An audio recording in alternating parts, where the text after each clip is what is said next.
All right, so we're gonna go ahead and get started. I did send out, now I will admit, I had my printer ran out of ink, so me going, I'm gonna like send it to Office Depot and I'll pick it up on the way to Art Club, and I sent it at like 9:30 in the morning. I show up at Office Depot, it's like 2.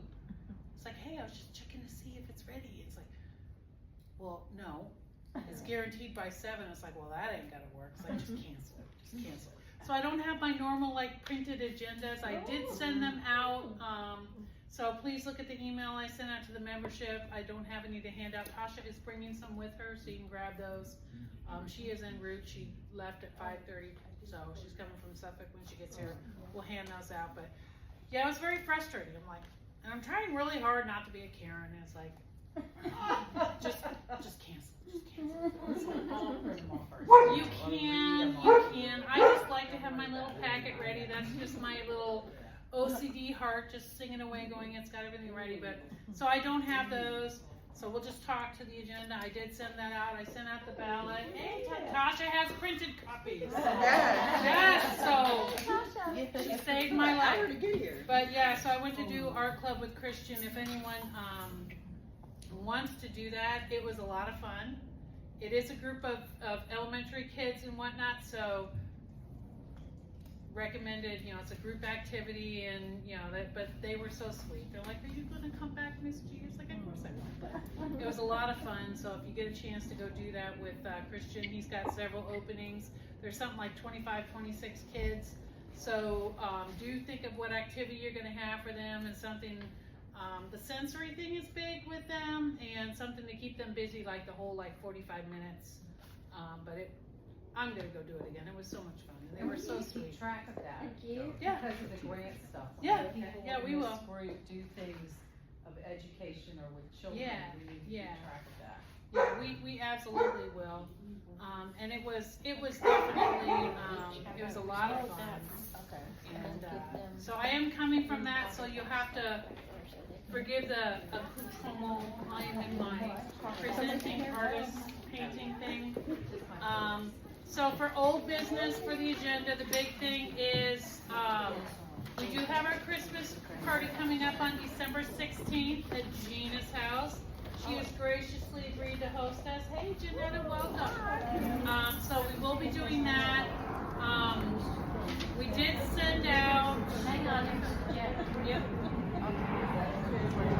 We're gonna wait 1 second. Sounds of freedom.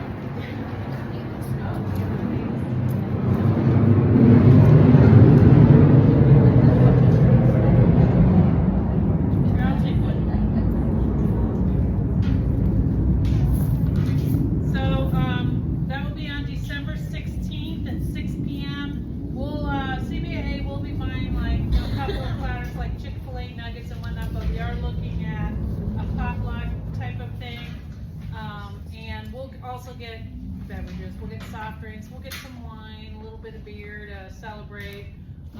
We are doing the, whatever you want to call it, Pollyanna gift exchange. I call it Dirty Santa because, you're like stealing from people, or the white elephant. So it's an art-related gift, $20 or under, and so we'll do that. It's always a lot of fun. So whoever it's not required. If you want to participate, please come on out, participate, and have some fun. Val had sent out an email. We're doing the award for the best volunteer and the most smiley volunteer. So we've got 2. Yes. I gotta get the camera. You have this fabulous prize for the best volunteer. Trying to, we got people, we are a volunteer run organization. There you go. And then on the camera. But yeah, so someone is going to win this, and we'll also be giving away Jerry's gift cards for the winners. Just to say thank you from CBAA. We do run on volunteers. We are a very dedicated group of volunteers. Officers of the board are not eligible, so you can't say Gretchen, although I know you will. I'm not in the running, so please do not put my name in there, but people that you have noticed out doing the do and making things happen. We want to make sure that we recognize them, we reward them.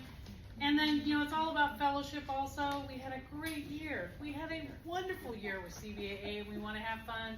We want to celebrate. And then we were also doing the food drive, right, Gina? Yes. So bring a non-perishable food item to the Christmas party, and we're going to donate that to the food bank. Or more than one.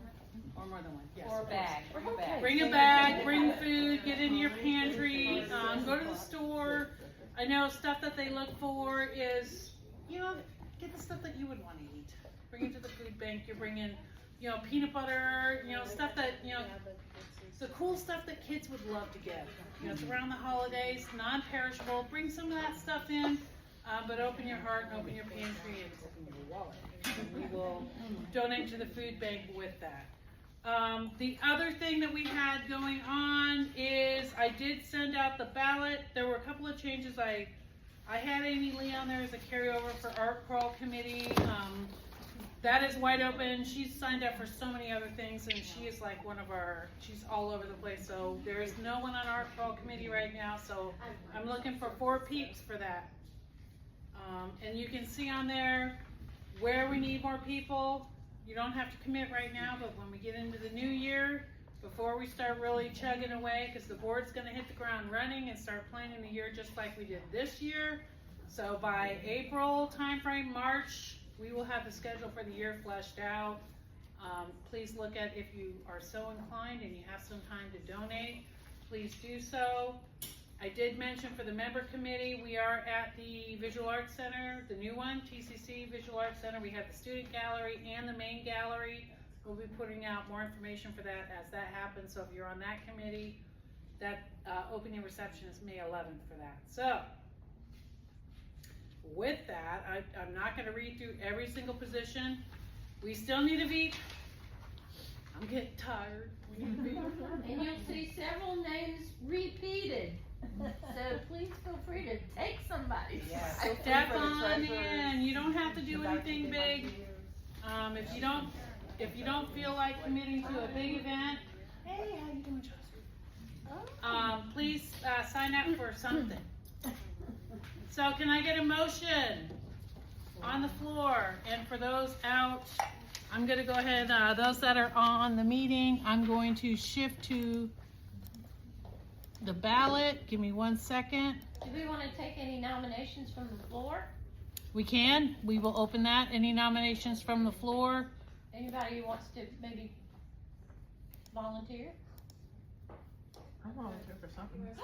How about treasurer? Not treasurer, not secretary. I don't do money, I don't do notes. I was a lawyer for many years and I'm over that. All right, what do you want to do, Laura? How about the member show committee? Okay. I'm moving and I'll be living in Smithville, but I think by then I should be situated. Okay. So we're adding Laura. Any other nominations from the Thank you, floor? Laura. For the art crawl. Who wants Ellen? No, I'm saying you need more people for the art and members of the committee.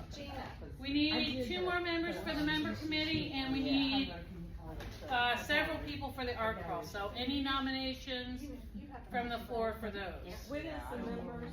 You said May 11th. May 11th is the opening reception. I'm trying to run it for 6 weeks, so May into June. And that's at. The Visual Arts Center, TCC Visual Arts Center. Yes, ma'am. I would volunteer for the Arts Festival committee. Okay.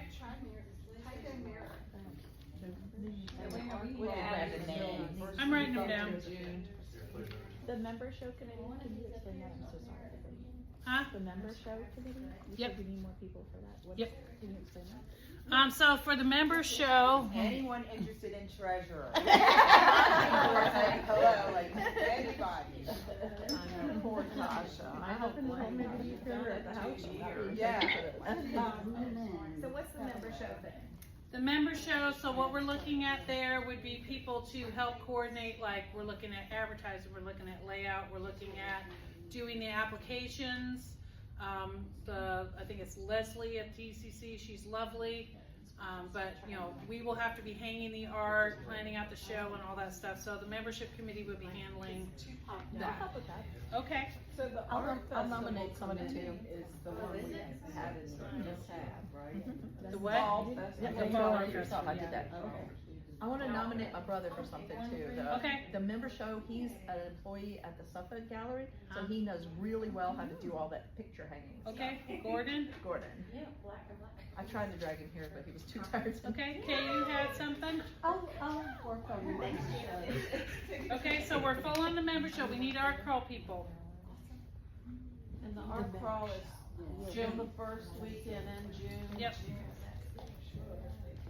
So we, that would require 2-3 people for the art crawl. And we will chase down some people, just think about treasure Yeah, if you think wanna about come treasurer, lead. think about your friends, that you know would be good for treasurer. And all the people that are getting on the member show and the, I know we don't have to submit art for the art crawl, but if we do any other shows, we have those things in Google, which is great. We do, we have the Google Forms, well, We so have you don't Google. have to collect the paper forms, we do it all on We don't do that Google. anymore. Everyone goes on there, they submit their art, they submit, everything they need for that, and then that also gives us a printout. So a lot of the things, we're just taping everyone, and we got folks online, so, that's what we use that for, yes ma'am. I'm not sure how I got on membership committee. Me either. You're on the board, Oh, I send stuff out to you guys, so if you don't wanna be on it, let me know. oh no, that's Yeah, fine. that's how, yeah, we don't have, so we've kinda, the board has become quasi the membership committee, so when I send out, hey, you know, I need 3 yeses, that's how. Ah, So if okay. you're on the board, you're automatically, okay. someone I go, do you want this person in? What's that? I don't know, and that's something, you know, to put out to everyone, I don't know if we necessarily need a membership committee, it can be just officers or people that are in, you know, senior. Somebody members though in the database, and it shouldn't, you shouldn't have to do all that. Okay, That really? was somebody on that board. Yeah, no, we'll work that out, if we get enough people, I'll probably tap into Philippe on that one. We have plenty of people for the member show, so, again, looking at folks that would like to help with the art crawl itself, we need probably 3 people. Oh, good. So someone to collect the inputs, to help with the advertising, and, you know, kind of pulling that Google Forms. It's not hard to do, put together the Google map. That one is actually not as hard as, you know, some of our other ones. Yeah, didn't Amy Lee post like the right? Told them to take good care of you. She did, but she did a lot on it last year, so. How about Sherry? Sherry, is not able to do it this year. Okay. And that's another good one for me. Okay. Hi, Chris. That'll be for, basically for the fall art And festival. I was gonna help with the scholarship, we start doing that in January this year. Okay. At your house that time. Yeah, that's, Anybody. so the committee prepares everything before you come over. Okay. So So we got Val on Laura to the, sponsor. Who? She's nominating me for sponsor. Okay, cool, Because I'm a cool. lawyer. Yes. Sounds good. Okay, one more person for sponsor. Got it. Pushy, in other words, pushy. I'm gonna read these all off when we're done, so any other nominations from the floor? Anyone online that have nominations for any of the positions that we have open? I know Beth and Amy and most of the folks that are online have volunteered for something. So we still have outstanding, I would like at least one more person for hospitality.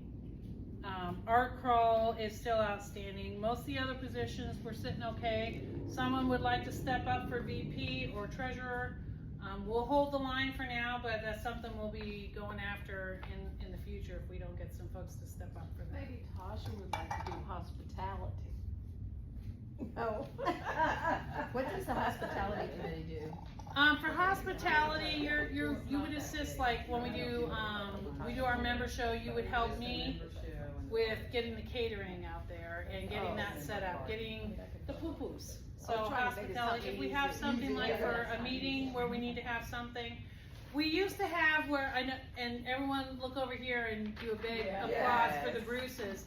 They would bring poo-poos and drinks every single meeting. Oh, wow. Every single meeting. For and years. For years. So we as a group decided, you know, that's a little much. So for hospitality, it's mainly looking at our events. It's mainly looking at the big things that we do with the group. Like when we do the Christmas party, I think that's something that everyone can come together on. So I'll be sending out an email in the near future saying, hey, what do you want to bring? And I'll take the credit card and go get the, you know, we'll do like Chick-fil-A. We're going to keep it simple. And then what people want to bring. But when we do our events, our receptions, hospitality helps take care of that. So you're dressing the table. If we're serving wine, you're helping serve the wine. Because we really don't want to have people like free pouring at our event. It could be fun. It could be an interesting event, but we would like to kind of control that, and you know, we'll see when we get. Yeah, kind of. You know, I'll be over there in the corner. Like, yeah, it's a great show. Buy more art. Yeah, that's Hey, what you do. Gretchen's fun sober, but Gretchen's super fun drunk. So that's what we're looking at for hospitality. What about the art crawl committee? Because I'm gonna try to talk my brother into Okay, art crawl, so it would be coordinating the inputs, it would be advertising, it would be putting the Google map together. So if I can get three solid people for that, and if we can get a sponsor, of course, but if we can get 3 solid people for that, that's the big thing. So just collecting all that, and I finally heard back from the Southside Artist Group, so, you know, because I wrote her like months ago, and then I guess it didn't go to her regular email. It's like, okay, cool, because I didn't want you to think I was like a terrorist or a scammer or something. I really am the president of the CBA. Do you want to like partner with us? So for the art crawl, that worked out really well last year. We partnered with the watercolorists, we partnered with the Tidewater Turners, and I would like to partner with Southside, because that gets, you know, like I'm in Chesapeake, the Bruces are in Chesapeake, Jen Bieber's in Chesapeake. I'd like to have a few more people there, and then we've also got Norfolk and we got Virginia Beach. So if we can do like a nice circle, yeah. All right, if you're, please mute unless you're asking a question. So yeah, that would be good to just something. And I did talk about it when we did the Hampton Road Show. They were asking, you know, what's that art crawl thing? It's like.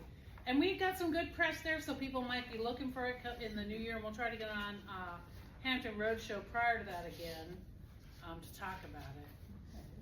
Yeah, but anyone for art call? Yes, ma'am. Do you need anyone else on scholarship? Because I do have a connection with the schools. If you guys that would need be great. somebody else. Yes. Sure. So If you want to jump on scholarship, we'll put you down.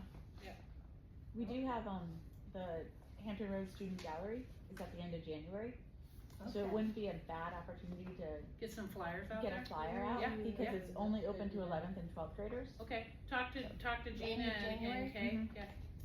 Yeah. We want to get as many kids in as we can, because we will have the gallery. Now, something I was looking at, because we have the student gallery and we have the main gallery, and I'll put it out to the membership. I would like to have all the student art, not just the winners, but all the student art. They're one good, I don't want to say good piece, but they're one main piece maybe that they had, and have our student artists there for the whole time that we're there, because that's good PR, that's good exposure for the students, and you know, get some recognition for them. But what do you guys think of that? Yeah. It's the smaller gallery off the side, but I think it'd be nice. Okay. Art crawl, hospitality. Think about it. All right, so for the nominations, we've got moi. I will do one more year, if you guys want me still. Vice President, we need someone. Tasha would like to get someone to take over treasurer, but for right now, she's okay, but we're looking. So be thinking about that. Secretary Philippa graciously volunteered to keep that. She is driving in the rain from Fredericksburg right now and is not able to join us.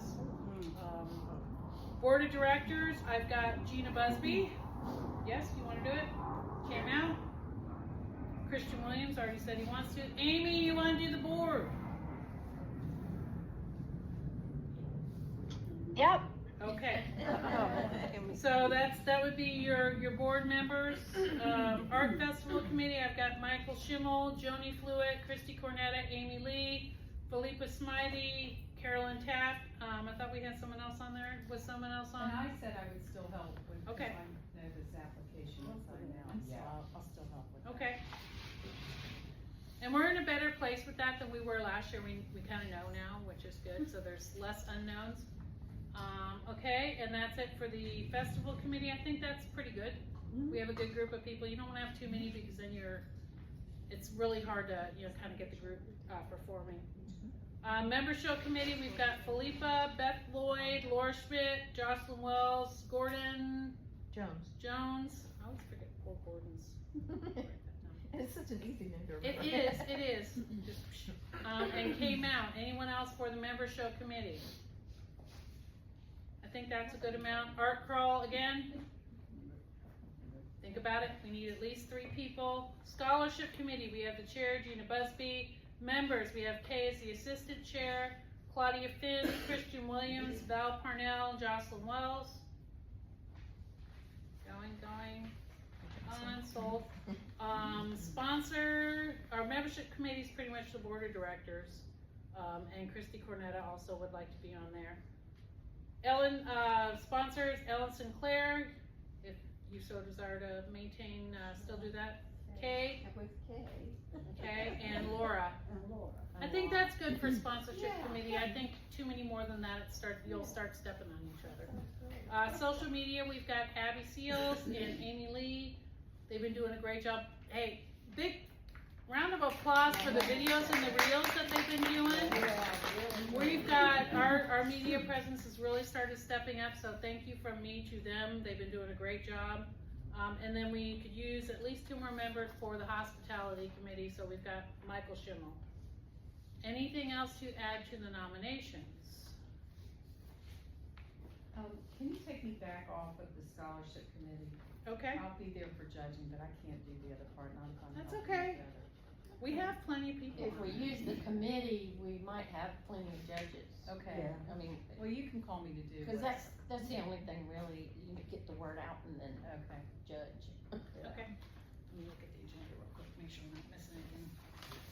Okay, so can I get a motion on the floor?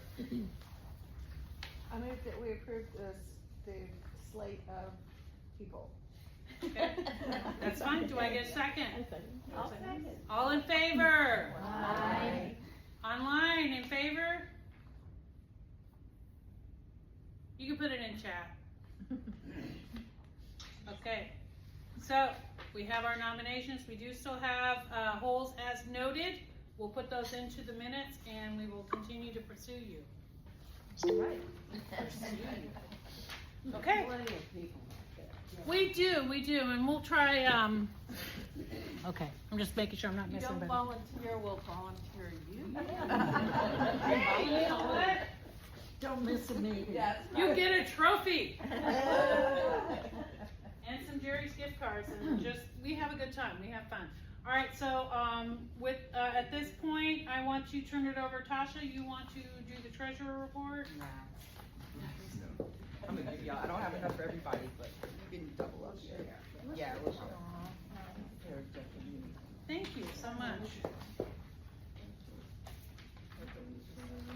So we have outstanding checks, which is why, I'm pretty sure that they're students, which is why we didn't do the whole student thing.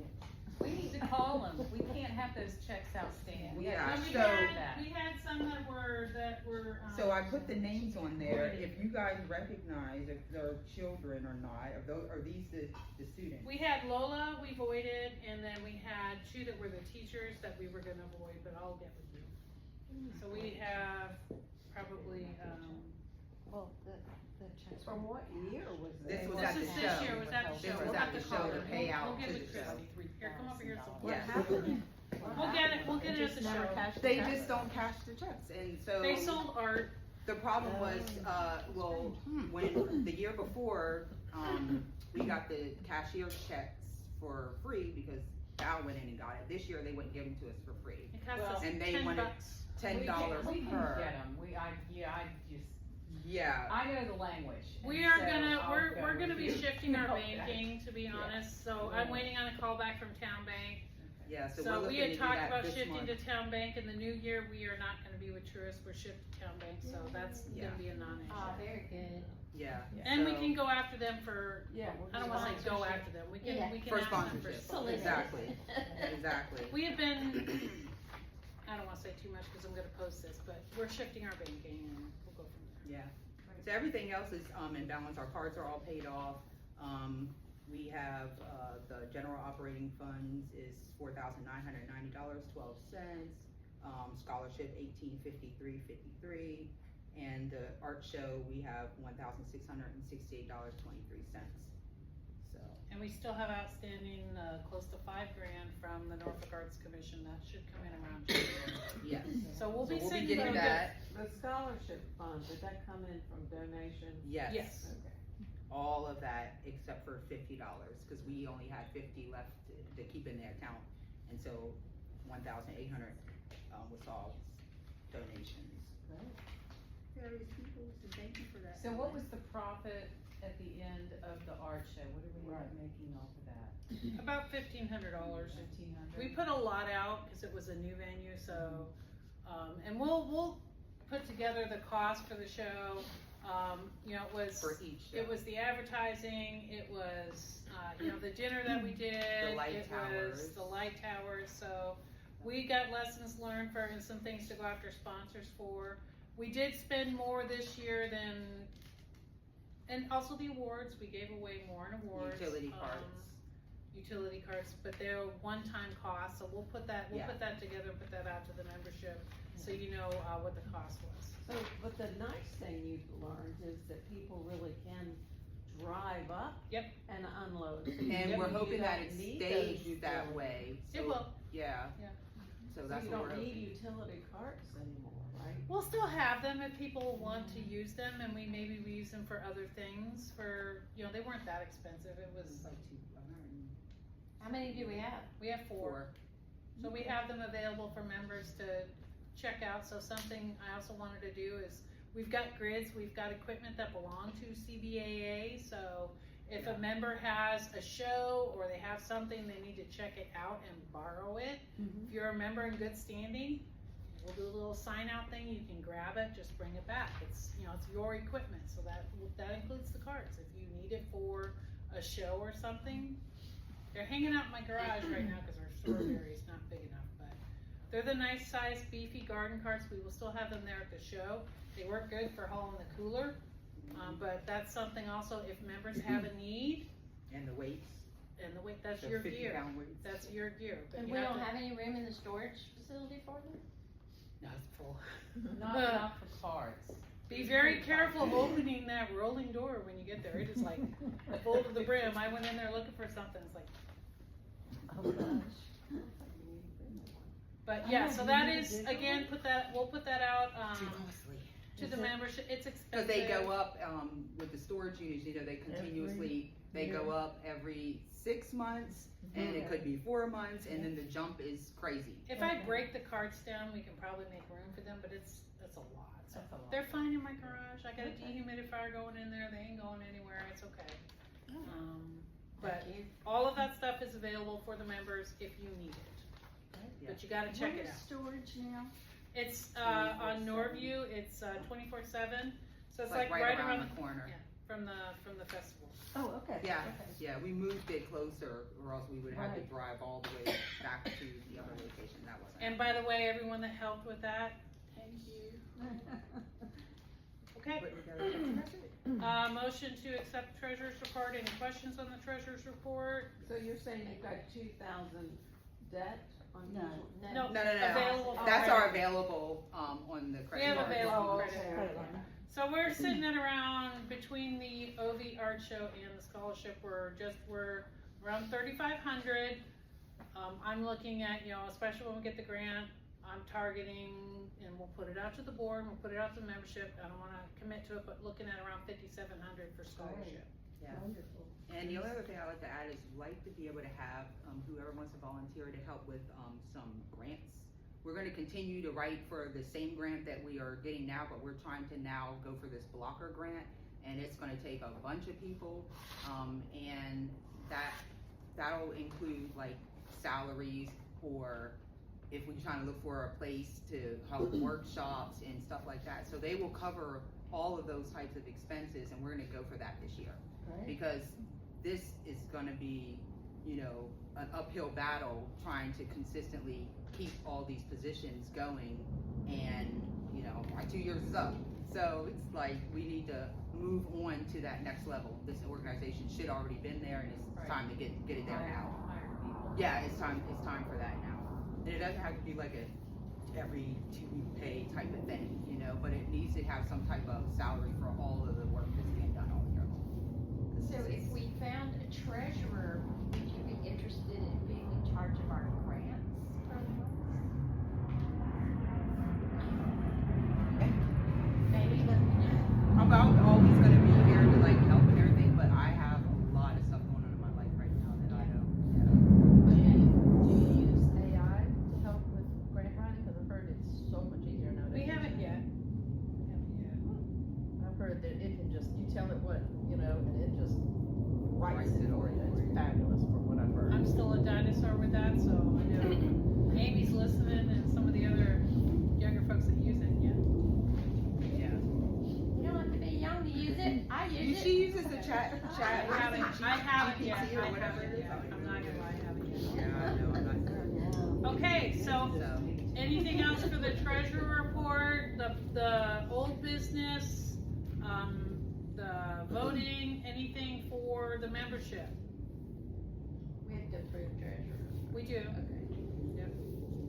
Okay, treasurer's report, Motion, motion to approve. second, all in favor? Aye. Okay, anything online? Beth, Amy, Chris, Not for me. okay? All right, yeah, that's the only thing. we'll work it out. Okay, any walk-on topics, any new business? I do not have new business for the meeting. So anything as a group that we need to bring up or discuss? Okay, so we will conclude the official part of the meeting and turn it over to our lovely presenter, Jeanetta Gonzales. She is an art coach. I did send out her bio. She's got a presentation for us, and then we'll also have a question answer. The camera's right here for you, Jeanetta. Yep, we've got folks online also. I'm going to stop sharing the ballot. All right, and online, if you have questions for Jeanetta, please feel free to pipe in. I think we can hear you, so let us know. All right, Jeanetta, the floor is yours.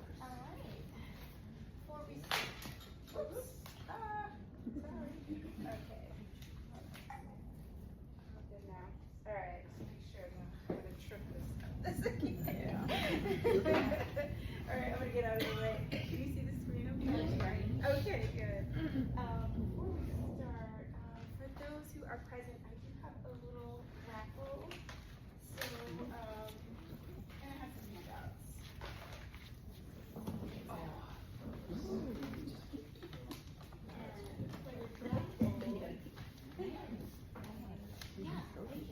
So the rock part, I have a sit in here, you can put your name on it, and just stick it in here and we'll shake it up, and I have a few cards to figure out. Okay. So if you want to start that. Okay.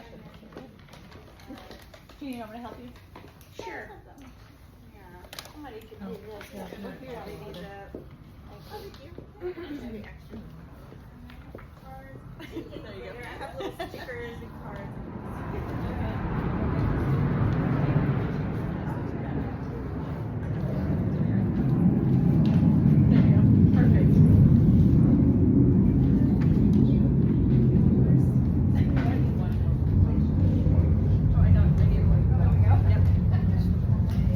I've got one more. All right. Do you have any extras? And then I can make sure I can give you the handout as an email. Yeah, that'd be great. Yeah. And Yeah. then I have some other information too. I can pass it your name. Okay. Okay. Yeah, just the only thing, Jeanetta, is if you can speak to the computer here too. Oh, Speak to the okay. wall. Volume, yeah. To the wall, okay, alright. Project. Yes, please. I'm in the way. Everybody just take one, okay? Take one and pass it. Okay.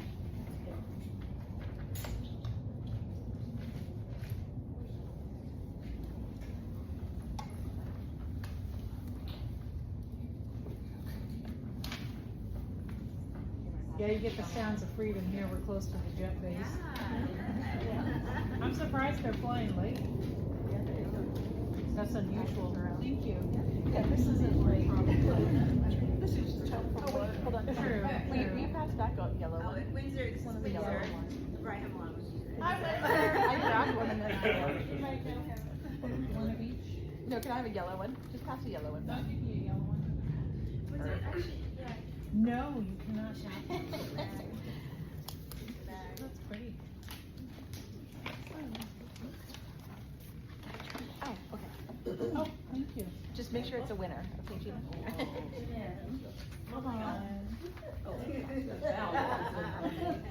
I got it. Oh, did you? Okay, here's another yellow one if someone wants it. Thank you, Jeanetta, for coming out to talk to us. Oh, absolutely. Absolutely. Thank you. Thanks for having me. All right, let's get started.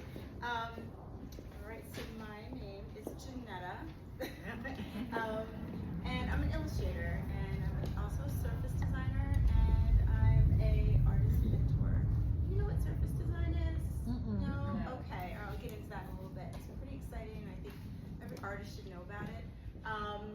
I license my art to manufacturers who are making different products, such as stationery, drinkware, home decor, apparel, you name it, the quilting fabric. And I can license as well as you can get flat rates for your art as well. You can sell outright, you can just do terms, all sorts of ways to do it.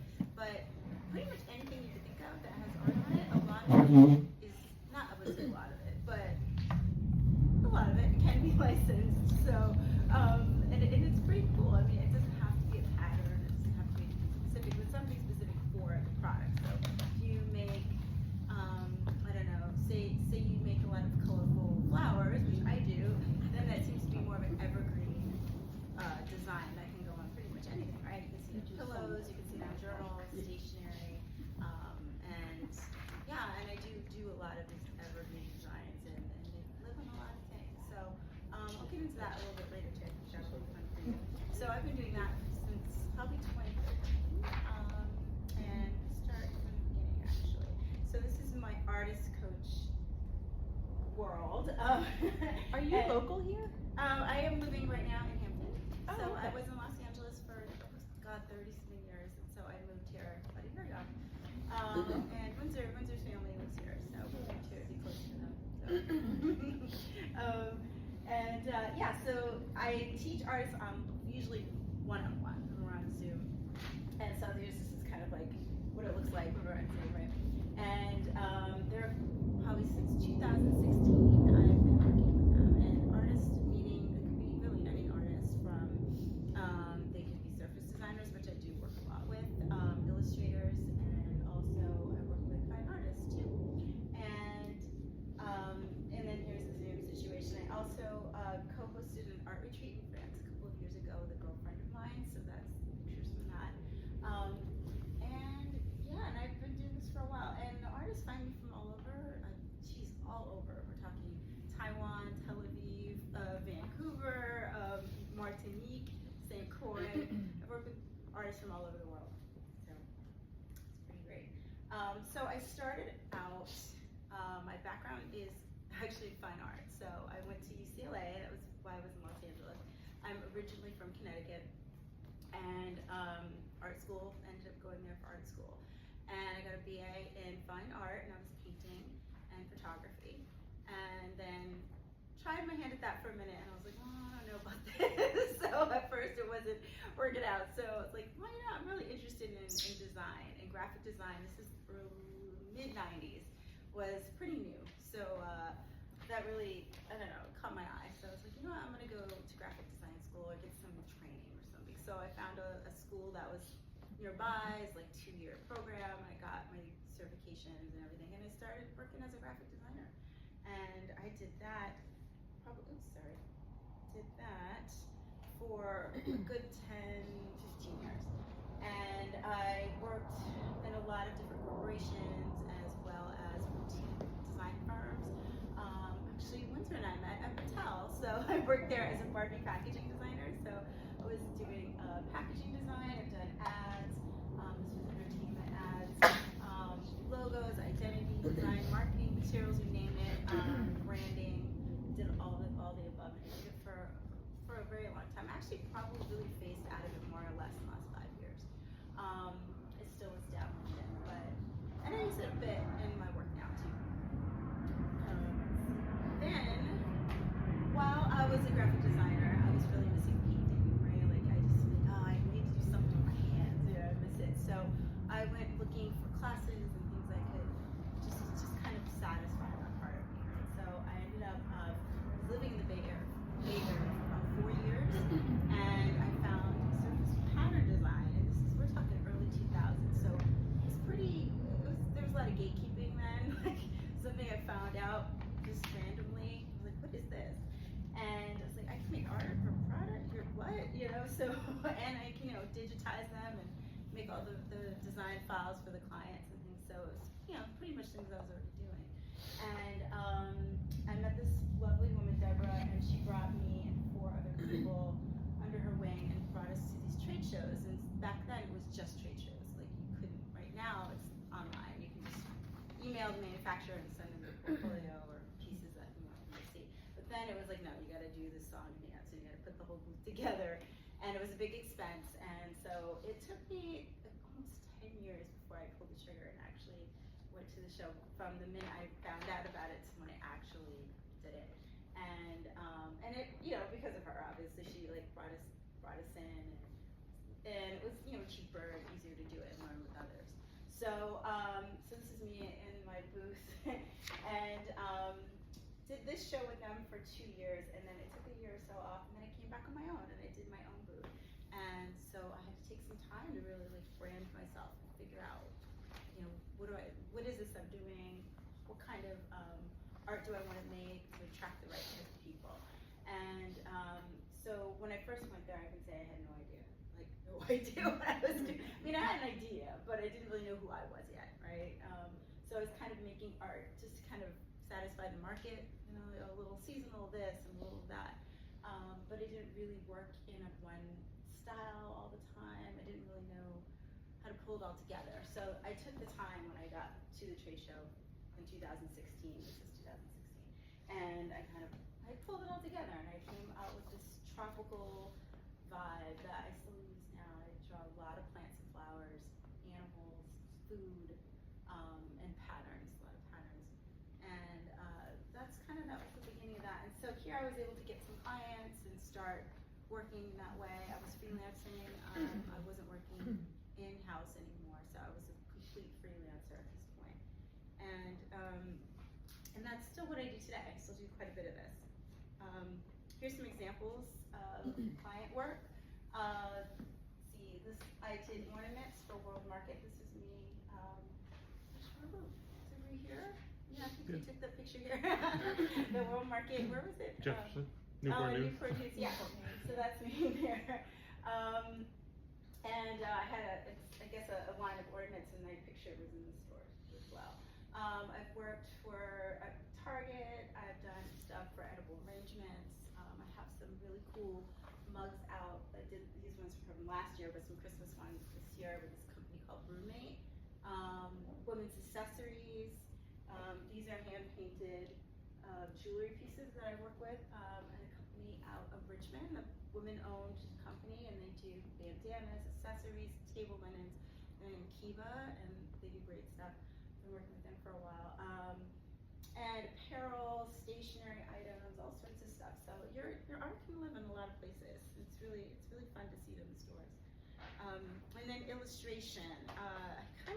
That was something I wanted to do more of, and so I think it just interestingly happened in getting ready for a trade show, and because I did a couple more after that, and I was posting a lot to social media and posting my artwork all over, and it got the attention of an illustration agent, and oh, we really like this, we want to sign you, and I was like, I'm just getting ready for a treat, and I was making patterns and other things, so not necessarily editorial style images, but they saw something, and we signed, and I worked with them for 2 years. So I worked for the New York Times, I did magazines, I did portraits for books. This is a children's book I ended up illustrating for. Here's a scene from that. Pantone reached out, like wanting me to do a piece on their social media. And then here's some more surface design. So here's a roommate. This just came out on Friday, actually. It's really exciting. So it's a whole line of square. And that's selling now. And then I also did some work with Michaels, and I was featured in their stores. This is edible arrangements, and that was just Mother's Day this year, so I did an exclusive design for them. Alright, so, and I did all this without confidence, right? So that's what we're here for. Yeah, there wasn't a lot of confidence going on, and it appears that way, right? But I can say every time I got a new job, and as you know, you get a new job, you're like, oh my gosh, what am I doing? I don't even know how to use the phone. I don't know that kind of thing. You get, and especially like, I didn't know how to do doll packaging. I didn't know how to do ads. I didn't know how to do any of that stuff. And you just kind of learn on the job, and you get in there and you figure it out. And I can be a pretty good self-starter sometimes. So especially when I'm getting paid to do it. So I have to get in there and make it work.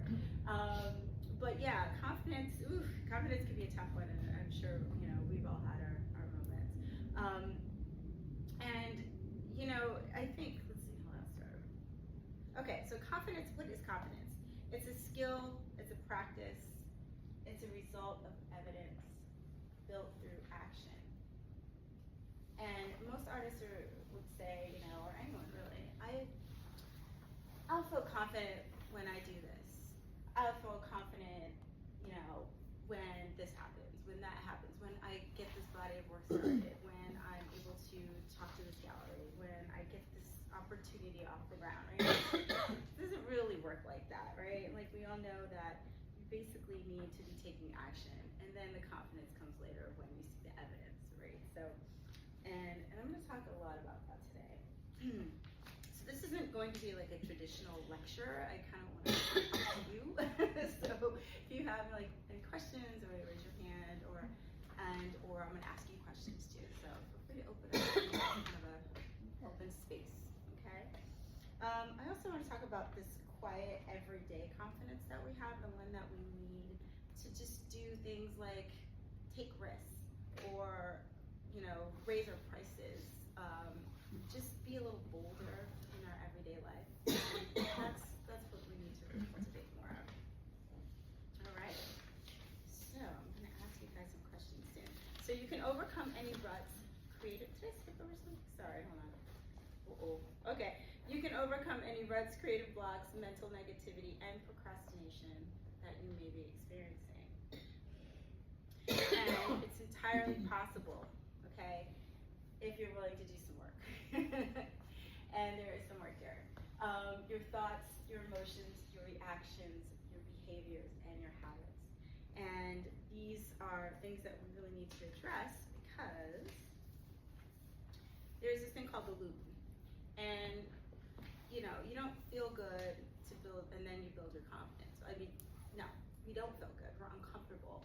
And then we go do those things, and then we're like, oh, this is good. I can do it again, right? So this is what I call the loop. And it's a thought, and you have a thought like, okay, my work isn't good enough. And then you have this emotion like, oh, I'm feeling so much anxiety. And then next is the action, or the inaction, really. It might be hiding the work. So I'm hiding it, or just playing small, whatever that is. And that creates zero evidence of success. So now you keep believing the same thought. It's a false belief.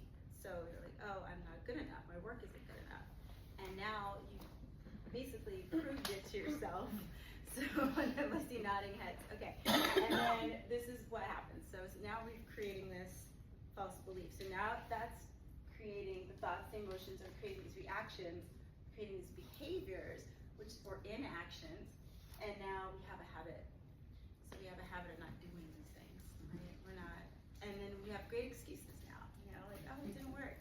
I'm not gonna do that. And you see, and this is right here, no exposure, no feedback, no opportunities, which reinforces the original belief. See, my work isn't good enough. So there's your loop. Does that sound familiar?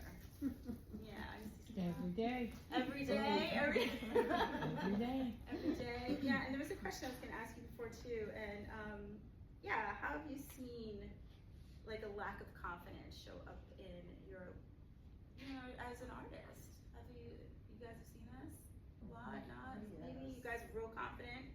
You're feeling really good. Delusional. Delusionally confident. All right, that's good.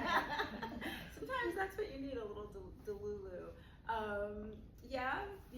I don't know if anybody wants to share. It's totally fine. Well, maybe you wouldn't be applying for something, or you're not putting your stuff out there. It's like, they're not going to accept me, because you're looking. You also have that comparing yourself to other artists too, which every artist is different. Yes. Everyone's doing different things. So my stuff isn't as good as that person. They got in here, so maybe I don't put my foot forward because you're afraid of that rejection.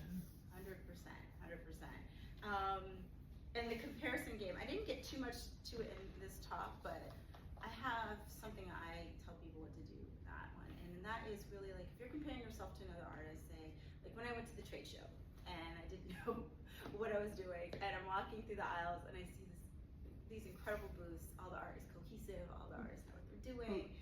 Clearly it was my first time. Even the second year I went, I still felt that way. It's like complete imposter syndrome, like, I don't know what I'm doing here. And I just remember just feeling like, gosh, like, no, I really want to be here. I want to be where they are. How do I bridge this gap? It's a lot, and then there's some, people and they're really killing it. They're doing really well. And they're like, how do they do this? Then you start feeling a little envious. And, and what I had to do was I had to really, like, kind of reflect back on myself and be like, okay, what is it that they have that I'm really, like, attracted to? What are these qualities that they have that I really want? And then, I had to dig into that. I'm like, okay, I really love to work with these clients that they have. I love my art to stand out in this way. I love what all those things. And I kind of broke it down. And I'm like, I'm going to use that to guide me to where I want to go. So I always tell people to use envy as a tool. And it doesn't have to be envy or jealousy. It doesn't have to be that dark. But, whatever it is that they're doing that you admire, right? That whatever that is. And that's for you to figure out. But whatever that is, then that's really just telling you straight up, like, this is what you need to be doing. This is what you would love to be doing. This would light you up. This is exciting. And it's reflected back at you because you probably already have those qualities. Let's be honest, you do. You're probably seeing that, but you haven't uncovered them or polished them, right? So, and generally you're attracted to something like Tracks, So there's something there, and there's something to investigate. And so I just say, you know what? Okay, well, this person's doing all these things. You want to be doing all these things. Let's start working on that, And this is actually telling you exactly, pointing you in the direction where you want to go. Because you might feel aimless, but that's another way to use that as kind of a North Star. It's like, oh, well, they're doing this, and this sounds exciting, and why can't I do that too? And just go for it. And that's usually like, it's a lot of information that you can really glean from just observing others doing things that you admire. Okay. So yeah, I would say it's a long version, but I would say that comparison is really, it can be used as a tool for sure. Okay. Right, where are you at?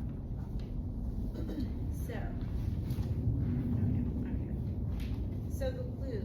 So let's go back to the loop. So we just talked about this. So your thoughts or your emotions, your inaction leads to this evidence, and in this case, a lack of confidence, right? There's this lack of confidence that you build. But how you turn that around is through action, right here in the middle, and that's what's going to pivot all this around. And so you're going to interrupt the loop, and you're going to take action. You're going to show your work. You're going to pitch your work, whatever that looks like, whatever that action is for you, while feeling the fear. Okay, so you're gonna feel that fear and see a new outcome that builds your confidence. Okay, so that's how you're gonna get from here to there. And when you're not moving, you're stuck. And how to get unstuck is to take some kind of small step. Like, it doesn't have to be large, right? I think we all think that we have to just make all this work and do something with it, but it's actually, you've got to start to make the work, right? You gotta like break those tasks down into smaller tasks. And I know I'm very, very guilty of that. As everyone know, like, I will see the bigger picture and then I'll just feel completely defeated because it's like, how am I gonna get ready for a trade show? Like, I probably had 6 months, but I was still like, I can't do this, you know? That's a lot of work. And I could see a lot of people talking themselves out of that because that is a lot of work and it was a lot of time. But you know what? I had to look at the calendar, I had to work backwards, I had to break it all down, I had to make it digestible. And then I could see that, oh, I can actually get this done, you know? And then also pad in extra time because things never work out the way you want them, right?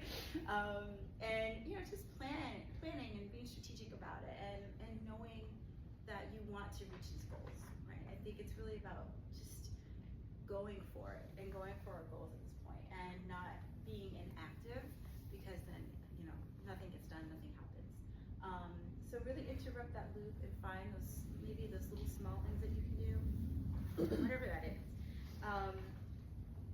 And okay, so this action, has anyone taken action on something that they were actually surprised and happy that they did take action with?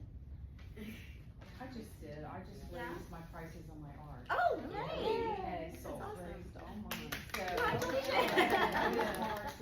I know, it is hard. It is. But you're absolutely right. When you take action, and I've only been an artist for 15 years before I was a banker, but if you don't do anything, you're not going to see a result. You have to do something. Yeah. Were you scared to do it? How did you feel? Yeah.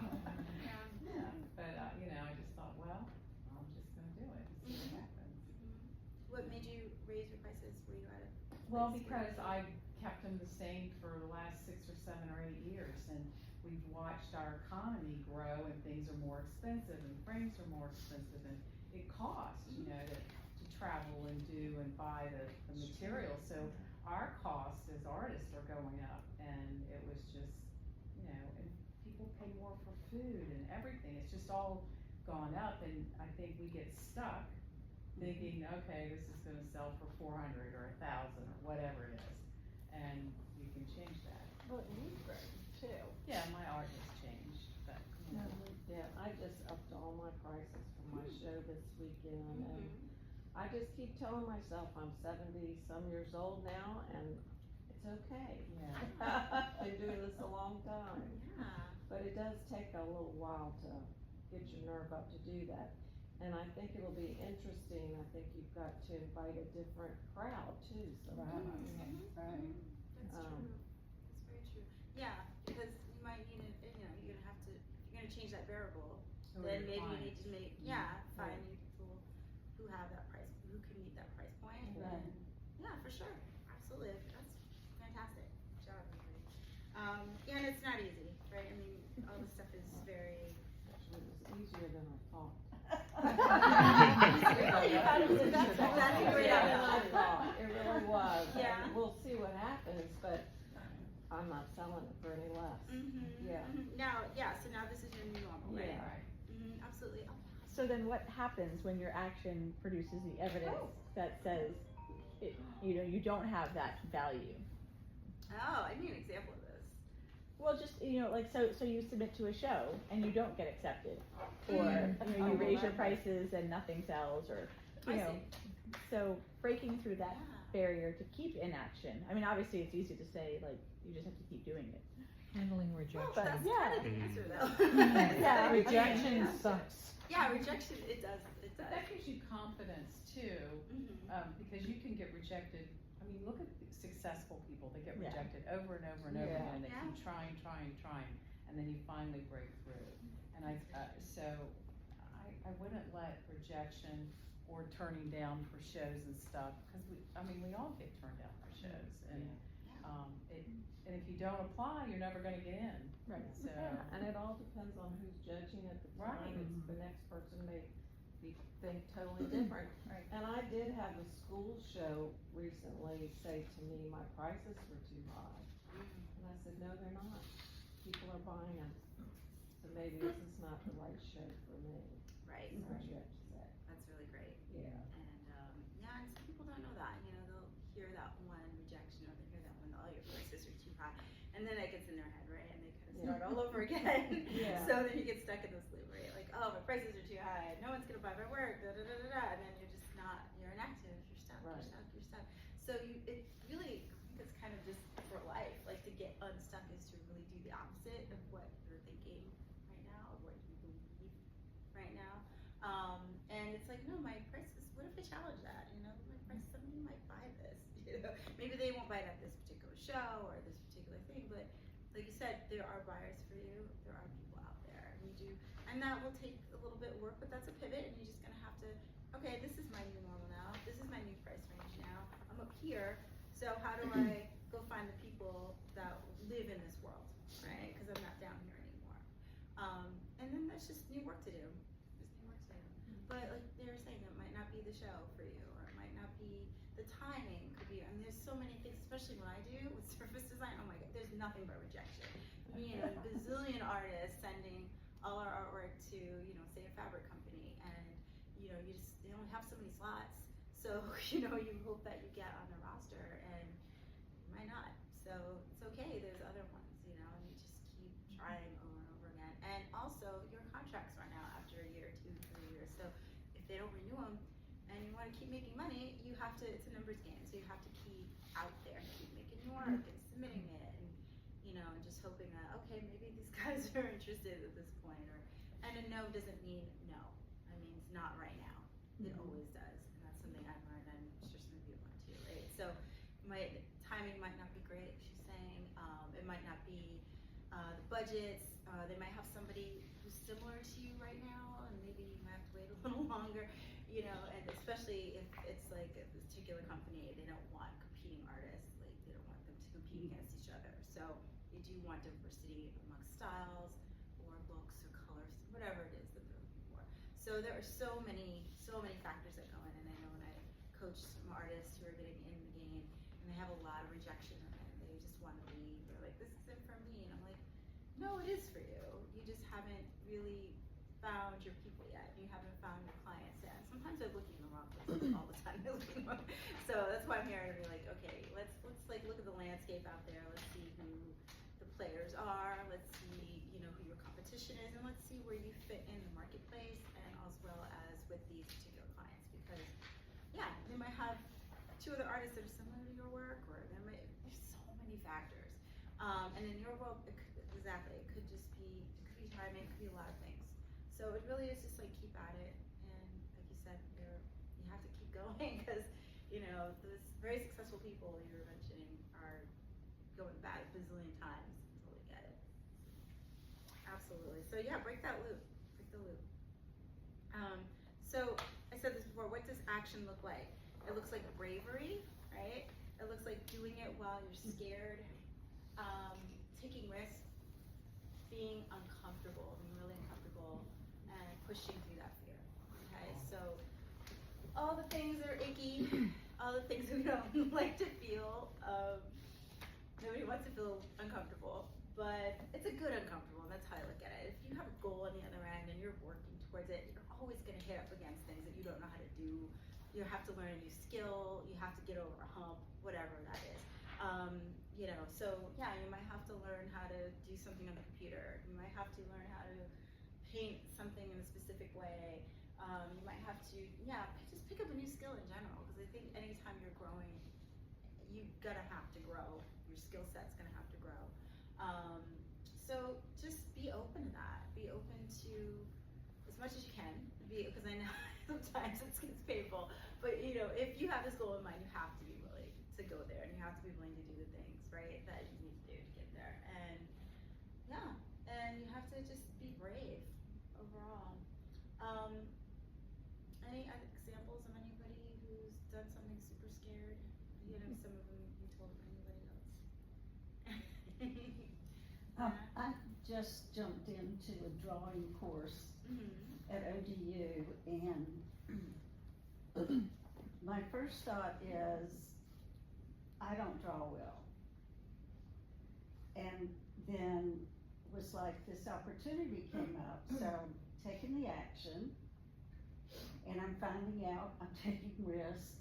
I'm really uncomfortable, but it feels so good when I'm successful.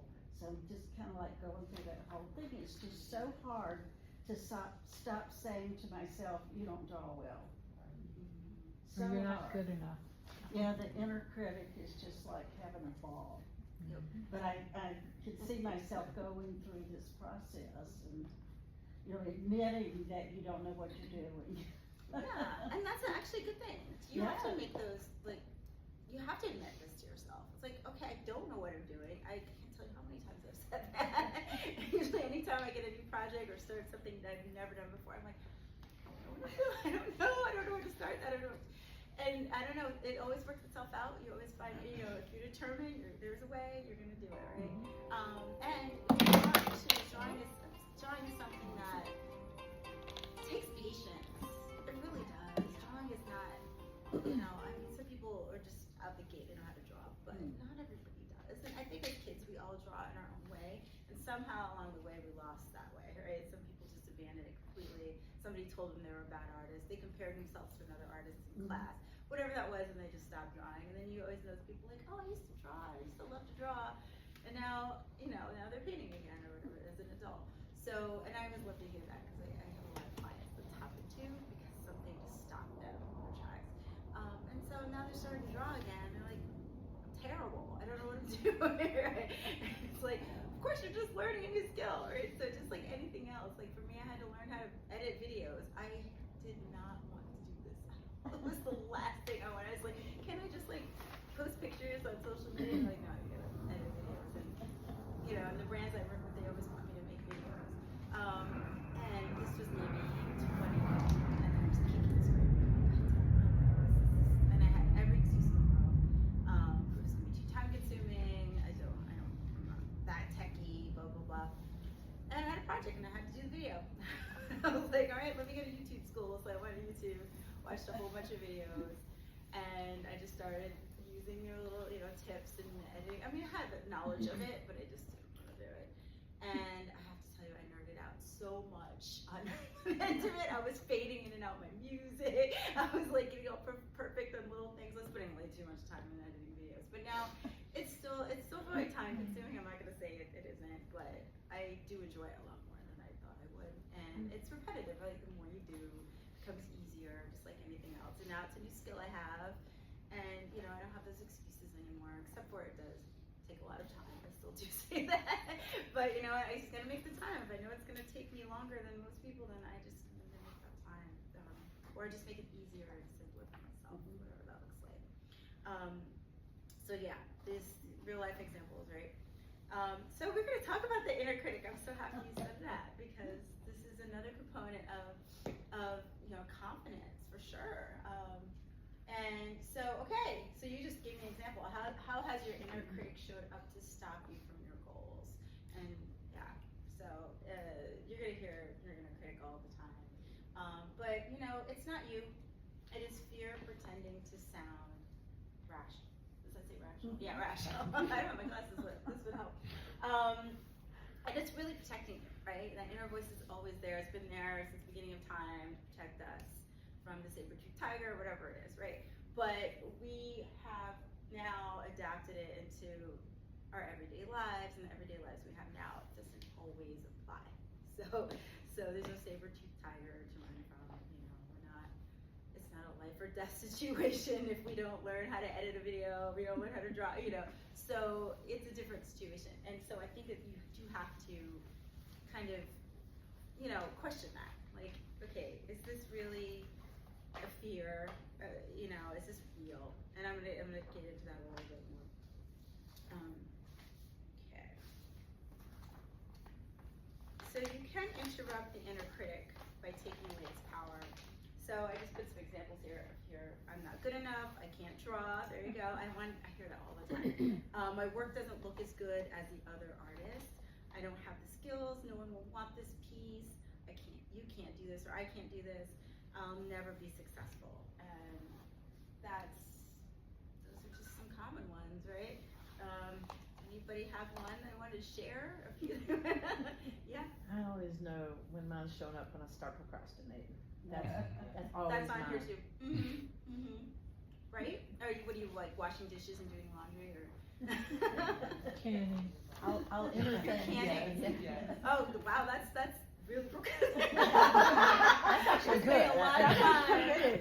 Now me, it'll be some stupid benefiting off the television canning Nice. and the bread making. And, So then, yeah. so funny. I go so into then the you know kitchen. she's not working on something. Yeah. Anybody else? Procrastinating? Yeah, that's Yeah, perfect. I'll enter a show and then I'll be like, oh, I don't know if I can do this or something, and then it'll be like that night, you know, when it's due, and I'll still be up at midnight when it's due at midnight, like screwing around with it because I procrastinated so long. Oh my God. Well, it's nice to know that I'm not alone. Yeah. Because I'm sure we all feel that way today. Yeah, I'm sharing all the vulnerable stuff right now.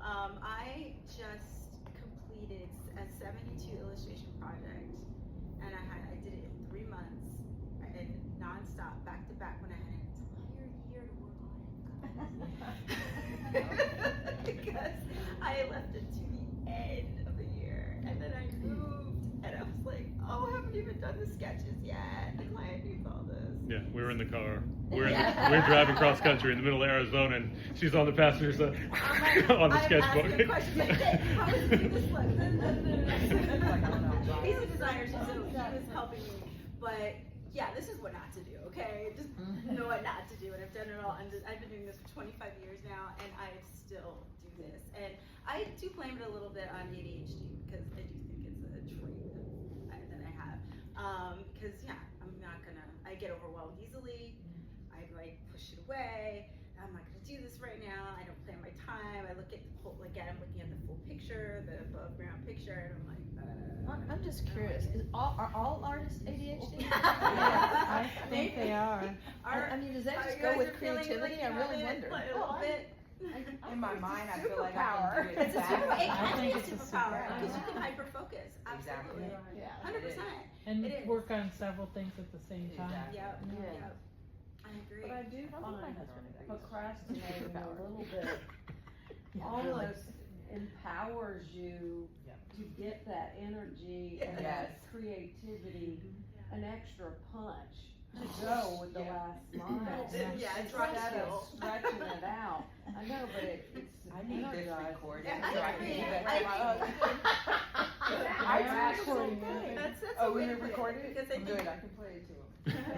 but I think it can be. I think it is rocket fuel, because and you just have to know how you work.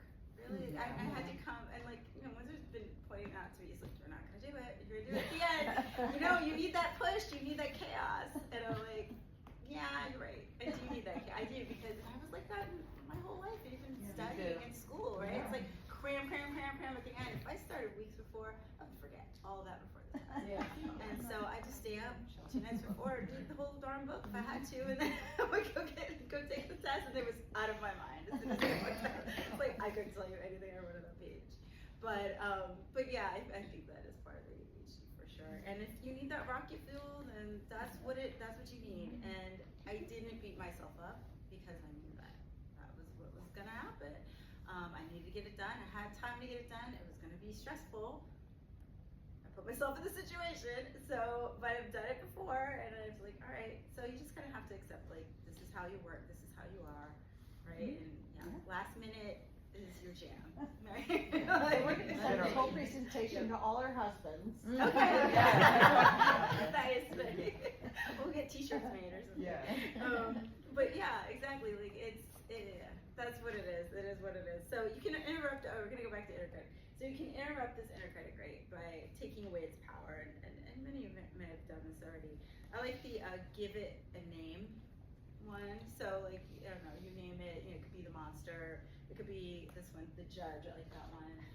The professor. Yeah. And you hear it. Oh, you can't do that. Oh, you're not good enough. Whatever that is, and you're just like, all right, judge, like, stop. And you just kind of have to push it away, because you're gonna be inactive. You're gonna get stuck again. You're gonna get in that stupid loop, and then nothing's gonna happen. So knowing that you can get yourself out of that situation, you kind of have to ignore it. And also, you know, understand like when it is helping you and when it's not helping you. And what I do a lot, and this is a really big one, is to ask, is this a fact or a fear? So if it's coming up, question it right away. Like, you know, like, okay, I just found out a few days ago I was gonna be here. Oh gosh, can I be here? Do I have time? Then all the things start coming up. You don't have time to make a presentation. You don't have time to make slides. You can't, when are you gonna do that? You know, all this stuff. And I'm like, all right, is this fact or is this fear? And I had to sit with that. It's like, no, this is just fear. I can knock this out here now, right? So, so I got it done and we're here and I'm here with you guys. And so yeah, work through that. That is a huge question. It'll also teach you a lot too. So if you're realizing that, okay, you know, it's telling you can't do this, you're not good enough, then you could dig a little deeper too. It's like, okay, why am I holding myself back from this? Because this fear is holding me now. It's stopping me from doing things. And if you feel like you just can't move, you know, like, oh, I'm really scared. I'm like too scared. I know this is, it's not, I know it's fear, I know it's not fact. Then, yeah, then that's something you gotta like really think about. Maybe you really don't wanna do it. Or maybe it's the thing you really have to do, right? Because sometimes the thing you're scared of the most is the thing you really have to do. So that could also be why, and then once you break through that, sometimes the biggest breakthroughs happen because you've been holding, this is the bottom line, this is where you've been holding yourself back from this, because it is the scariest thing. Like, it's just like unbelievably scary. And if you break that down again and make it easy for yourself, find ways to work, help you work, you know, things we're talking about, it's achievable, it's not achievable. And then the last thing you can do is replace with a neutral, believable thought. So no fake positivity, so you can't really, you can fake it till you make it, I do believe that. But if you are telling yourself like affirmations and things like, I am an excellent drawer, or I am really good at things, you're not believing that, right? You're not believing that at all. So you have to say or frame it in a way, or reframe it in a way that makes sense to you in your brain. So you could say something like, it is possible for me to, you know, pursue drawing, or become really good at it. I am willing to believe I can be a really good drawer. So, or I can be a really good artist, or whatever that is, right? So these are the phrases that will get you there. It is possible for me to, and I am willing to believe. And so, yeah, so just find another way to talk yourself into things. Because if you're talking yourself out of it all the time, you're stuck. So these are nice ways that works really well. And or just ignore that inner critic altogether and just do it. Do it scared, you're really scared, but do it. Okay, any questions? I'm teaching a class here anyway. Do you have anything to add to that? Yeah. I can't remember where I saw this, but it was really, I thought really helpful. It was talking about the stories we tell ourselves. And if you can identify if you're feeling anxiety, if you're feeling fear, whatever, what is the story that I'm telling myself? And what can I do to change that story, rewrite that story? Just kind of go, and you can even journal it or do it, you know, actually write it down. But it's really helpful when you stop and go, wait, what story am I telling myself? Oh my gosh. It was a really good one, I thought. Yeah, that's, thank you for bringing that up. I use that one too. So stories we tell ourselves, that is very common. And it's these false beliefs that we've determined are real. And we say, oh, I'm not good at drawing. Oh, you know, it's emphatic. Like, these are the stories. Or I can't do this. Or this is not possible for me. It is something that you just firmly believe because you want to believe it. It's not because it's true. It's not because you can't do these things. It's because you've talked yourself out of it and you're living in that fear for so long that you're inactive and you've made it truth and this is your evidence, right? Whatever your evidence is, that got you here. So, so yeah, these are the stories that you have to break in. And that's when you do some like more investigating, when this fear comes up and you start to know yourself and how you react to things. Yeah, you're gonna learn yourself more and more over time if you're willing to do the work, like I was saying before. And you are doing the work and you're like, all right, this is where my bottleneck is, this is where I'm stopping myself, this is where I'm thinking small. And love that example of journaling it out, because you can question it. Okay, is this fact or fear? And journaling is best. I have my coaching clients do a bit of that, especially when they get stuck. I'm like, all right,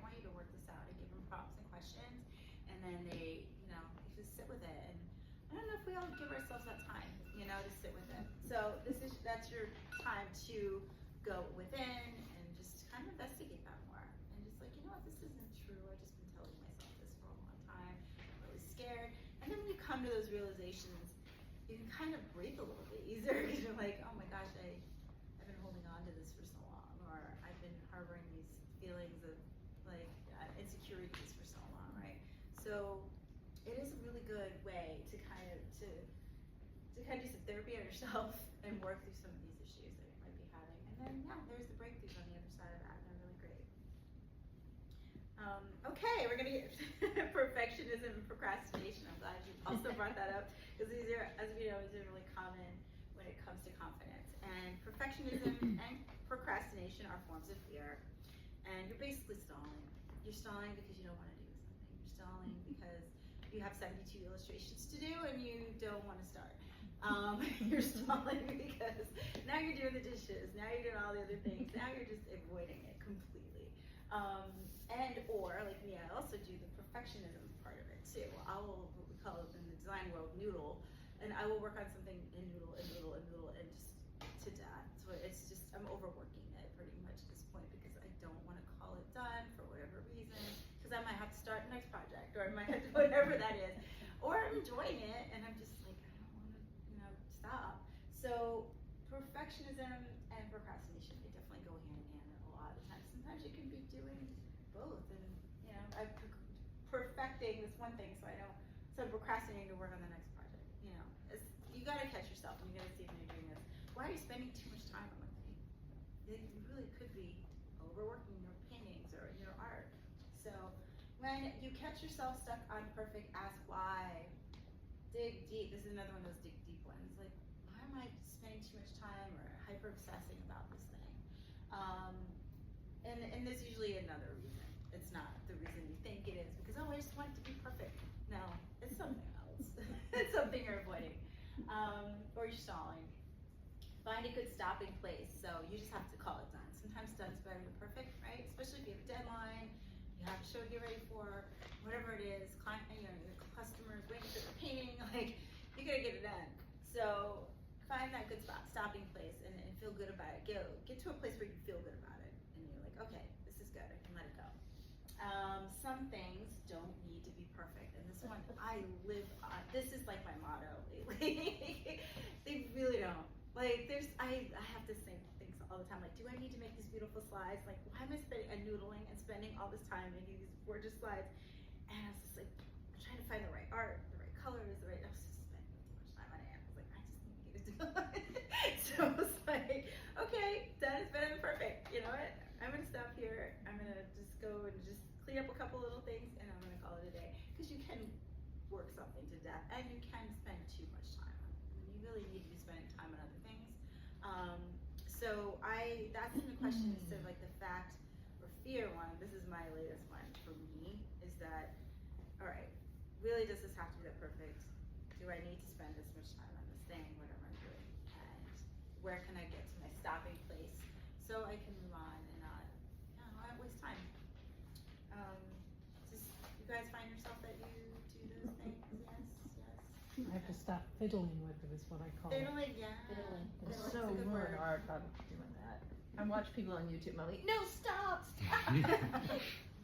That's funny. Maybe a Have to little glitter. No. Step away from the king. Yes. Stop Step fiddling with it. 100%. So then the last thing is just start. Because goodness, like if you're procrastinating, you gotta start. Like you have 72 illustrations to do. Get started. You're not gonna have any time. So make sure that you start, and whatever that looks like. Because sometimes for me, starting is hard because I'm looking at the big picture again, and I'm like, I don't know. So I freeze, and then I have to step back. And I'm literally telling you, I've done all this stuff, and this is why I coach people because this is what you're doing it too. And I'm like, okay, I have all these things that I do, all these tips that I've developed for myself over the years, different types of projects I've been asked to make and create, and I had no idea what I was doing. And then as I worked through all of these scenarios, I was able to find the things that work for me, and that's what I pass along to my coaching clients. So these are all things that I've learned myself too. Okay, so just start. Do you guys have a hard time starting, for starting easy? It depends. Yeah. How excited. How excited you are. And how close the deadline is. Yeah. Yes. If you're into the piece, it might be something that you just really don't want to do. Yeah. Yeah. Or you don't have a really good visual of what it is, Yeah. but once you get, at least once when I get started, then I don't know when to stop. Yeah. Yeah, Just it's so- amazing how many hours have just gone by. Food? You're loving it. Get lost in your work. It's the best way. That's great. That's really great. Well, that's a, yeah. So just taking that, just putting whatever that medium is down, and it could be ugly at first, right? But you know that okay, I broke through the canvas. I'm gonna start to make something happen. And do you guys know about that? I don't know who coined this, but the U curve of your art. So it starts up here when you start, and you start, and you're like, oh, this is gonna be hard. And then you start working it out, putting more stuff on the canvas or whatever you're drawing or painting. It's ugly. It's uglier. It's ugly. It's really ugly. I hate this so much. And then it's like, oh, I'm gonna step away and you come back. All right, let me try something with this. And then you keep working, noodling, fiddling, and then it starts to look a little bit better. You're like, oh, I like this. I'm excited. I like this. And then you get to the bottom and you're like, this is awesome. I love where it's going. It's getting better, better, better, better, better. And then you're like, you lose the hours and the time and you're completely lost in it. And it's just exciting and fun. And you eventually get to that place where you need to stop, right? But that's what I see happen a lot, especially with people when they stop right about here. And they're like, I'm not a good artist. I can't do this. I don't Can't know push through the ugly teenager part of it? Oh, Yeah. that's the hardest part. Definitely Pushing the through that. teenager So part. easily. Why did I waste this Technically, canvas? go for it. You do.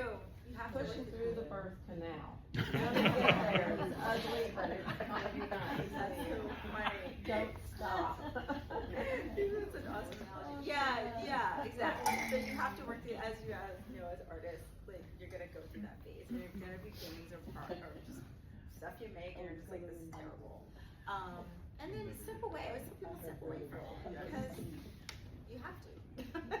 You can't work through that. You're just gonna make it worse. Especially if you bring all that emotion and like the loop stuff, you're gonna bring all that to your work, and you can overwork it.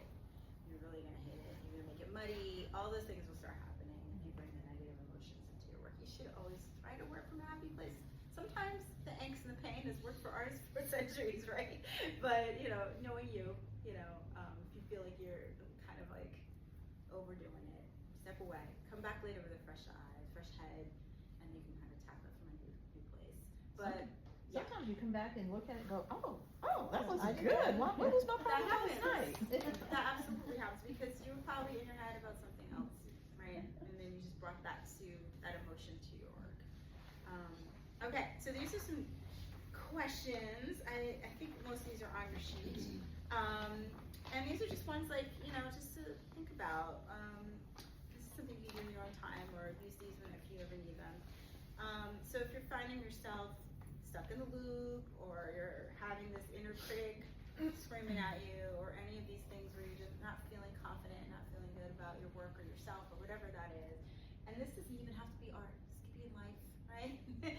all these things work in life as well. Ask, is there something causing this? What are you feeling? I am not feeling good enough. Am I not feeling good enough?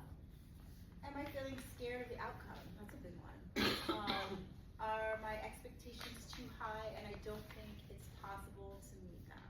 Oh my gosh, that hit home like crazy when I read that for the first time. Am I scared of failure or success? Sometimes it's both. Am I not worthy? Do I trust my capabilities? Do you trust yourself? Do you believe in yourself? Sometimes when you're feeling low or insecure or whatever those feelings are, negative feelings are, you don't often believe in yourself, right? So these are things just like to bring up when you're there, and it can help kind of break you through. All right, so the last thing I'm going to talk about is consistency.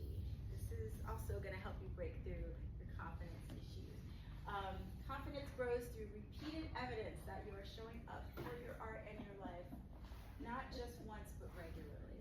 And oops, jumped ahead. And okay, we can go there. And And what I'm saying here is that it's also kind of what we're talking about before. When you do something over and over again, it's not scary anymore, right? You broke through that the first time, all the scary stuff, and then now like, oh, you worked it out, I can do it.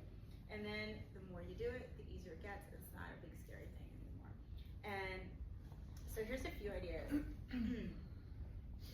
to actually help you with even in your art practice, to feel grounded and to feel like you have a grasp on what you're doing.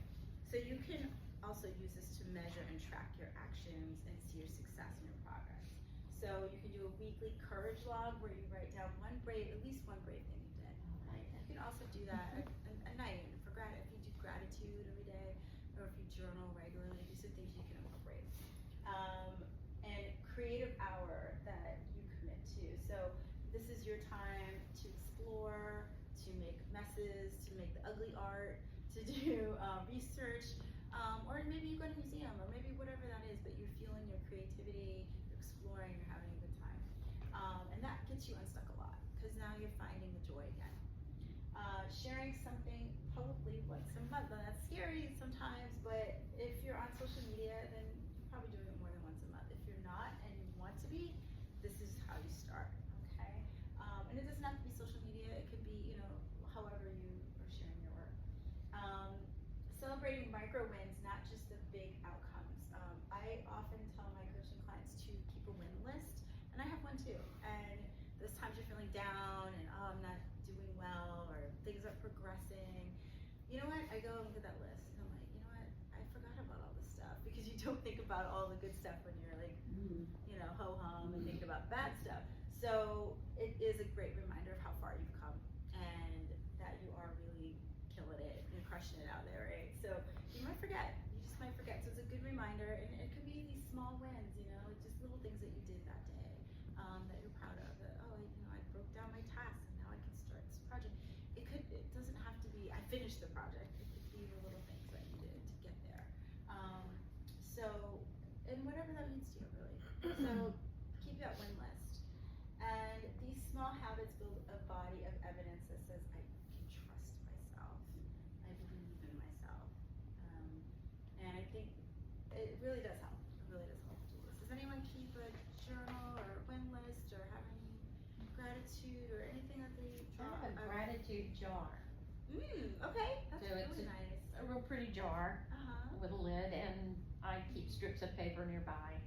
So special things that happen during the day. And I don't probably fill one out every day, but I like the idea of doing a courage jar where I could write down one brave thing I did creatively.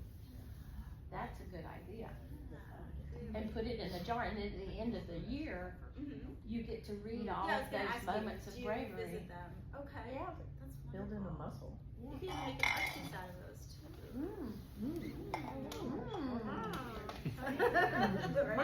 Mine. Right? You can use them as titles for Don't art. put it in You your can also courage use jar. them Put it in the jar. as just a jumping off point to come up with a new piece. It could be, I think that there's a lot of information there, right? In the jar. And the courage one especially, you can do pieces about bravery and courage. And how good you feel about yourself, or just the embodiment of feeling good about yourself and knowing that you accomplished these things. So there's a lot of good stuff in there. I like that. And all of these too can inform your work, for sure.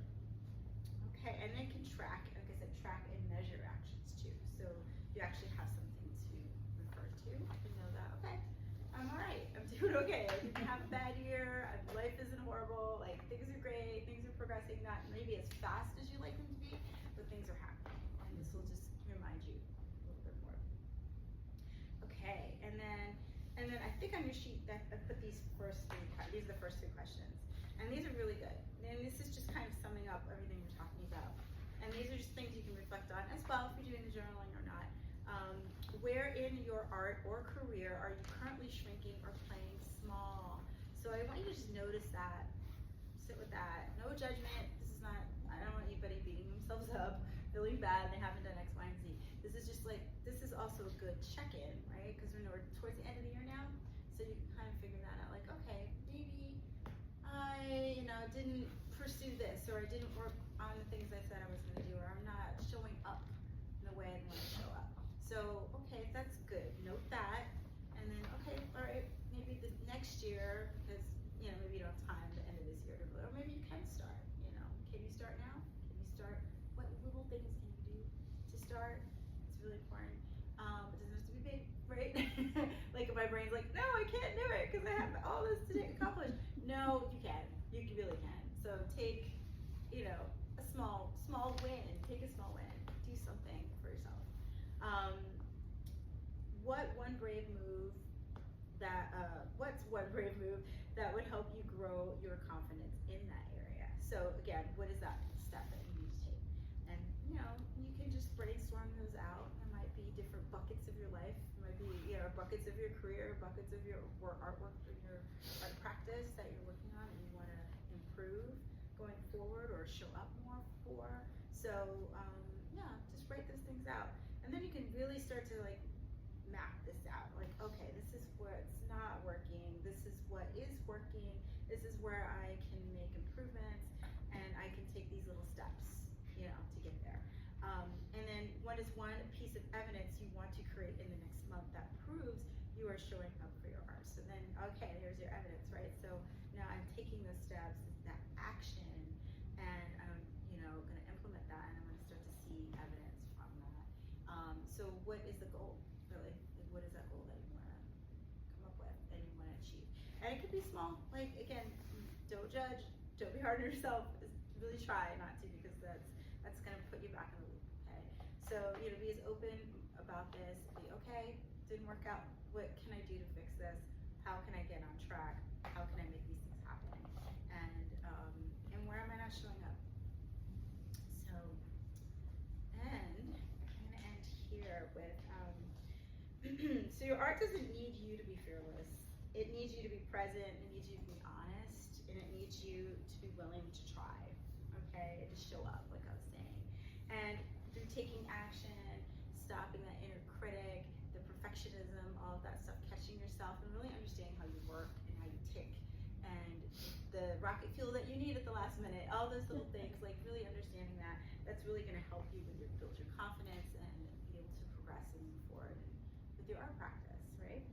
And I'm just gonna leave it here. Self-confidence is a superpower. Once you start to believe in yourself, magic starts to happen. And that's from Life Hack. And yeah, that's it. Thank you.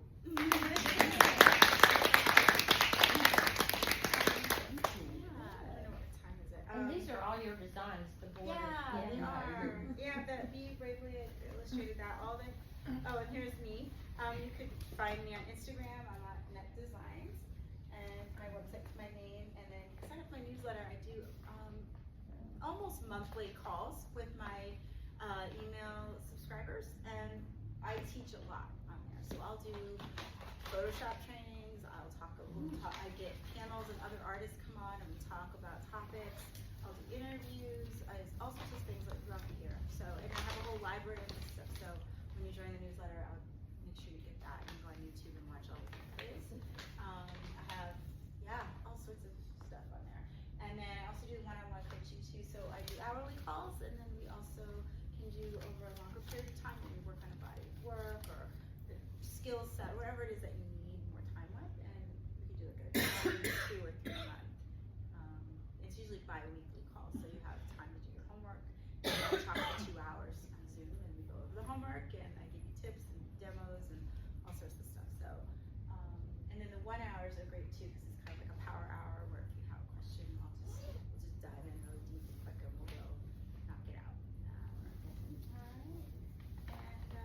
Alright. And so I have some exciting things. Yay. Oh, alright, so we have a raffle. I brought some of my products, so I'm going to share. Ooh, okay, sorry.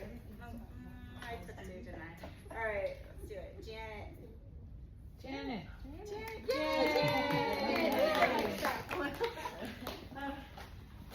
Alright. You got a planner for next year. So I do this planner annually, and it's an abstract art pattern Love it. Yeah. Thank you. Designs on that planner? Yeah. Sure, I grabbed all the 2026. Yeah, you pulled 3 names, so there you go. Oh, okay, good. All right, we have more stuff. All right, Kathy B. Kathy. Kathy. Hi, Kathy. God, she does. She has a golden Yeah. touch. I get one too.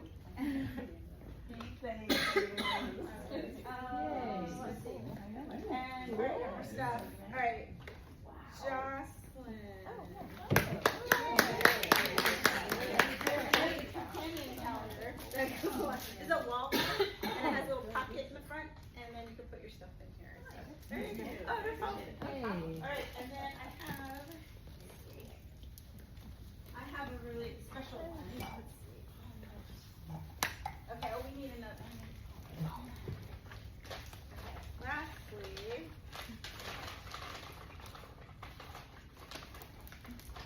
They stick together. Yeah, they do. Because I posted it. It's funny. Claudia! You're lucky too. Really? Oh, one of my mugs. So these are the mugs that just came out. So there's several different mugs. They have 8 different designs. That was one of them. That's the hot mug. And the company's named Brewmate. B-R-U-M-A-T-E. Where do they sell it? Oh, online at Brewmate. B-R-U-M-A-T-E. You know, it's funny because at our fall art festival, somebody showed me their brewmate, and I'd never heard of it before. Uh-huh. So when it turns over, it doesn't leak if it has a Right. straw. Absolutely. That's what they're known for. And it, you have to, you might have to help them with it. You can turn it right. Oh, okay. And we have Aaron. something for you. Oh, thank you. Absolutely. Oh, this is fantastic. Thank you. Yes. I know, this is not That pocket. It's important. Thank you. Thank you. Yeah, so if you want a mug, they just came out and they are actually doing 7 different designs, and they're every Friday. They're probably 1 or 2 different designs. So I was in the first group last week, the second week. So this Friday I think they're dropping more. And so it's like the Christmas drops, and they have different times. But that one we did this year, and it's all gold, and it's really pretty. So I drew all the illustrations on there. I used.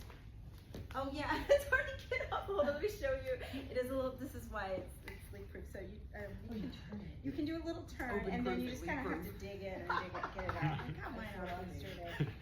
It's a lockbox. Yeah.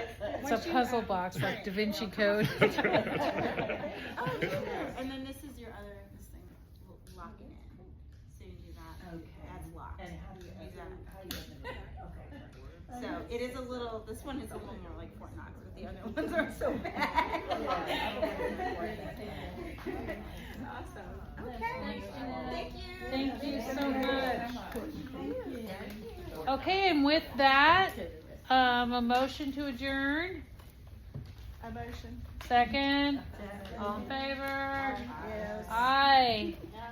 Amy, I think you're the only one left. I am. All right, have a good night. You too.